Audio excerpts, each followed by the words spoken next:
अस्सलाम वालेकुम। आज के लेक्चर में आप सबको खुशामदीद।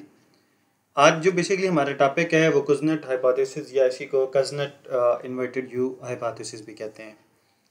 बेसिकली ये जो थ्योरी है ये हमारे पास दो चीज़ों का रिलेशनशिप बताती है, कंट्री की इकनॉमिक डेवलपमेंट और इनकम इनइक्वालिटी।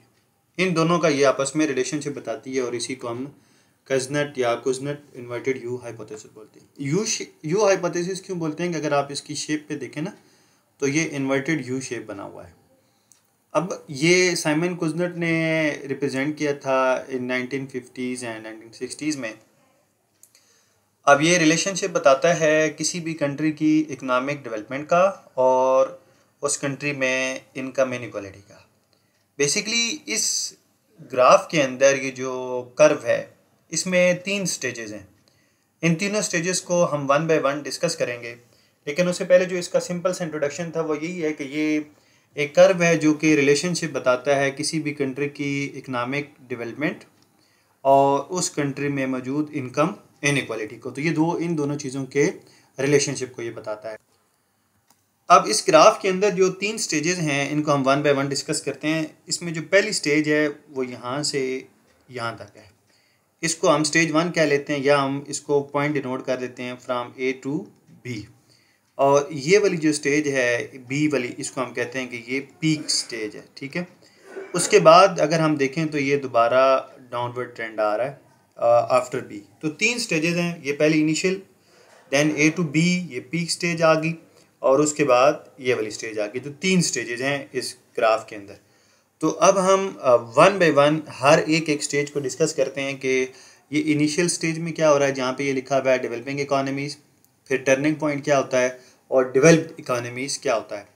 इसके एक्स एक्सिस के ऊपर पर कैपिटा इनकम लिया गया है और वाई एक्सिस के ऊपर इनकम इनइक्वालिटी। अगर आप हल्का सा ग्राफ को देखें तो यहाँ अगर आप देखें तो आपकी यहाँ पे इनकम इनइक्वालिटी बढ़ रही है और पर कैपिटा इनकम बढ़ रहा है। तो पर कैपिटा इनकम के बढ़ने के साथ साथ इनकम इनइक्वालिटी बढ़ रही है, यहाँ पे ये पीक पॉइंट पे आ जाता है। उसके बाद अगर आप देखें तो पर कैपिटा इनकम बढ़ रही है, लेकिन उसके अगेंस्ट हर पॉइंट के ऊपर, क्योंकि यहाँ इस ग्राफ के ऊपर मल्टीपल पॉइंट्स हैं, तो इस पॉइंट के ऊपर, इस पॉइंट के बाद पर कैपिटा इनकम आपकी बढ़ रही है, लेकिन इनकम इनइक्वालिटी जो है वो कम है। यानी कि अगर हम अज्यूम करते हैं एक पर कैपिटा इनकम की वैल्यू इस पॉइंट पर है, तो इस पॉइंट के अगेंस्ट जो आपके पास इनकम इनइक्वालिटी है वो यहाँ पर है। तो पर कैपिटा इनकम बहुत ज़्यादा हो गई है और उस पॉइंट पे आके आपकी इनकम इनइक्वालिटी कम हो गई है। अब हम इसकी ये जो तीनों स्टेजेस हैं, इन तीनों स्टेजेस को वन बाय वन डिस्कस करते हैं। तो उस ग्राफ के अंदर अगर मैं यहाँ पे कज़नेट हाइपोथेसिस को ज़रा अपने पास दोबारा बना लूँ, क्योंकि यहाँ पे इसकी एक्सप्लेनेशन लिखी हुई है। ये कज़नेट हाइपोथेसिस है और ये हमारे पास एक्स एक्सिस पे PCI पर कैपिटा इनकम और वाई एक्सिस के ऊपर हमारे पास है इनकम इनइक्वालिटी, और उसको मैं लिख रहा हूँ IE से। IE stand for income inequality. तो जो स्टेज 1 थी, ये वाला जो स्टेज है, ये यहाँ से इस पीक पॉइंट तक वाला, ठीक है। तो 3 स्टेज हैं। एक पहला स्टेज आपके पास यहाँ से यहाँ तक, इस पॉइंट तक, दूसरा ये पीक पॉइंट, और तीसरा वाला जो है ये आफ्टर पीक के बाद जो आ गया। अब स्टेज 1 पर हो क्या रहा है, बेसिकली इसको हम कहते हैं अर्ली डेवलपमेंट, और इसमें जो आपके पास इनकम इनइक्वालिटी होती है वो बढ़ रही होती है। इसकी रीज़न ये है कि जब भी कोई न्यू टेक्नोलॉजी आती है तो वो न्यू टेक्नोलॉजी अगर हम इसको एक ब्रॉडर वर्ल्ड लेवल पे जाके डिस्कस करें तो वो चंद एक कंट्रीज़ के पास होती है, और फिर with the passage of time वो all over the world spread हो रही होती है, लोग उसको यूटिलाइज़ कर रहे होते हैं। तो इसकी वजह से वो लोग भी उससे बेनिफिट ले रहे होते हैं, जिसकी वजह से वो income inequality with the passage of time कम होना शुरू हो जाती है। तो यहाँ पे अगर हम इसको ज़रा माइक्रो लेवल पर आकर डिस्कस कर लें तो इकोनॉमिक ग्रोथ जो बेसिकली इनिशियली है वो बेनिफिट कुछ सर्टेन सेक्टर्स के अंदर है या सर्टेन रीजन्स के अंदर है, और बाकी लोगों के पास वो अवेलेबिलिटी नहीं होती। तो जिसकी वजह से शुरू के अंदर जब कोई नई टेक्नोलॉजी आ रही है, कोई एक सेक्टर ग्रो कर रहा होता है, तो उसकी वजह से इनकम इनइक्वालिटी बढ़ रही होती है।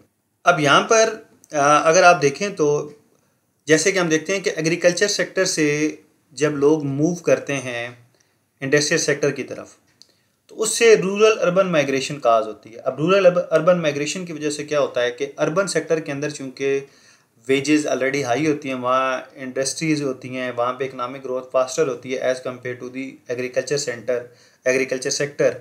तो इसकी वजह से जो आपके पास इनकम इनइक्वलिटी होती है वो बढ़ जाती है। तो ये स्टेज 1 में है जो आपके पास इस पॉइंट से इस पॉइंट तक है बिफोर पीक। इसको हम पीक पॉइंट यहाँ पे भी लिख देते हैं, ये पीक पॉइंट है। अब इसके बाद जो सेकंड पॉइंट आता है जब आपके पास, जिसको हम कहते हैं मिड डेवलपमेंट, ठीक है, और ये वाला जो पॉइंट है पीक वाला पॉइंट, पीक पॉइंट के ऊपर जो इनकम इनइक्वलिटी होती है वो हाईएस्ट पे होती है और इसमें जो इकानमी का स्ट्रक्चरल चेंज हो रहा होता है, ठीक है, आपकी पूरी इकानमी का स्ट्रक्चर चेंज हो रहा होता है। लोग मूव बहुत ज़्यादा कर रहे होते हैं from agriculture sector to industrial sector. और इसी पे जो हम लोगों ने अपने प्रीवियस लेक्चर के अंदर एक मॉडल भी जो डेवलपमेंट का एक बहुत फेमस मॉडल है, लीवियर स्ट्रक्चरल चेंज मॉडल, वो भी डिस्कस किया हुआ है काफ़ी डिटेल के अंदर। इसमें होता क्या है, जो गैप है बिटवीन रिच एंड पुअर वो बहुत ज़्यादा वाइडर हो जाता है।